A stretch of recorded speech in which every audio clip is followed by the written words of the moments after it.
Assalamualaikum warahmatullahi wabarakatuh. Perkenalkan saya Andi Tenri dengan NIM 122050110. Saya dari kelas 4A. Baik, di sini saya akan menjawab pertanyaan dari UAS mata kuliah Sistem Teknologi Informasi dan Komunikasi. Baik, langsung saja. Nomor 1, yang pertama ada perangkat pemproses berfungsi memproses informasi dan menjalankan program komputer. Contohnya CPU dan GPU. Yang kedua ada perangkat masukan memasukkan data ke dalam komputer. Contoh keyboard, mouse, dan scanner. Yang ketiga ada perangkat keluaran menampilkan hasil dari pemrosesan komputer. Contoh monitor, printer, dan speaker. Yang keempat ada perangkat penyimpanan yang berfungsi menyimpan data untuk digunakan nanti. Contoh HDD, SSD, dan USB. Kemudian peran jaringan dalam komunikasi komputer itu memungkinkan perangkat saling berkomunikasi dan berbagai data. Nomor 2, perangkat lunak atau software adalah kumpulan instruksi atau program yang memberi perintah kepada komputer untuk melakukan tugas tertentu. Yang pertama ada sistem operasi, berfungsi mengelola sumber daya komputer seperti memori, prosesor, dan perangkat keras lainnya, contoh Windows, macOS, dan Linux.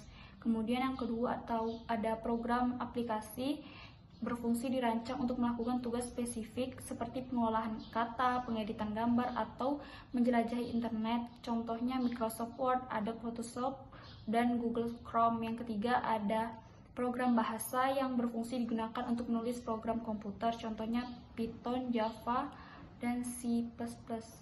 Nomor 3, brainware merujuk pada manusia yang terlibat dalam penggunaan, pengembangan, dan manajemen teknologi informasi dan komunikasi.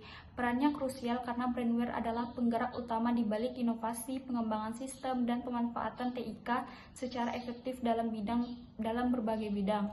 Tantangan utamanya yang pertama, kurangnya keterampilan dan pendidikan teknis yang diperlukan untuk mengelola teknologi yang kompleks. Kemudian yang kedua, perubahan cepat dalam teknologi TIK yang memerlukan adaptasi yang cepat dan terus-menerus. Yang ketiga, adanya kesenjangan digital dalam akses dan pemanfaatan teknologi. Solusi konkret dari tantangan tersebut, yang pertama, pendidikan dan pelatihan berkelanjutan untuk memperkuat keterampilan teknis dan manajerial dalam TIK.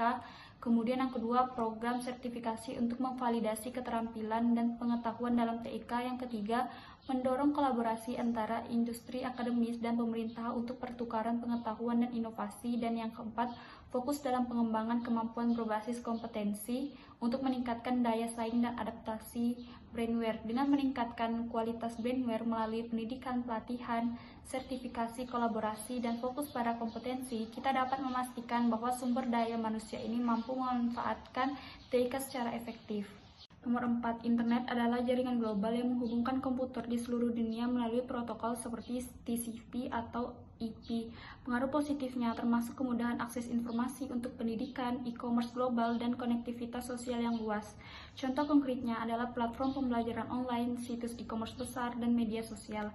Namun, internet juga membawa dampak negatif seperti penyebaran informasi palsu dan cyberbullying. Contohnya adalah penyalahgunaan data pribadi dan isolasi sosial akibat media sosial. Secara keseluruhan, internet telah mengubah cara kita belajar, berbisnis, berkomunikasi, dan berinteraksi sosial, membawa manfaat besar namun juga tantangan yang baru. Nomor 5, kecerdasan buatan atau AI adalah memungkinkan sistem komputer menyelesaikan tugas-tugas yang memerlukan kecerdasan manusia dengan implikasi yang luas etika. Perlu diperhatikan agar AI tidak melanggar nilai-nilai etika seperti privasi dan keadilan. Kemudian yang kedua, pekerjaan. Selain menggantikan pekerjaan rutin, AI menciptakan pekerjaan baru dalam pengembangan teknologi. Kemudian yang ketiga ada privasi.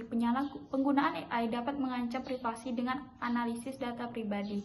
Dalam 10 tahun mendatang, AI akan terus membentuk teknologi informasi komunikasi dengan yang pertama, aplikasi cerdas. Di bidang kesehatan, AI meningkatkan diagnosa medis. Yang kedua, otonomi transportasi. Mobil otonom umum mengubah cara kita berpergian.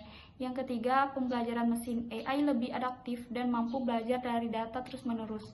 Contoh konkret adalah Siri dan Google Assistant yang saat ini, dan potensial berkembang menjadi asisten virtual canggih yang mampu mempengaruhi interaksi kita dengan teknologi sehari-hari.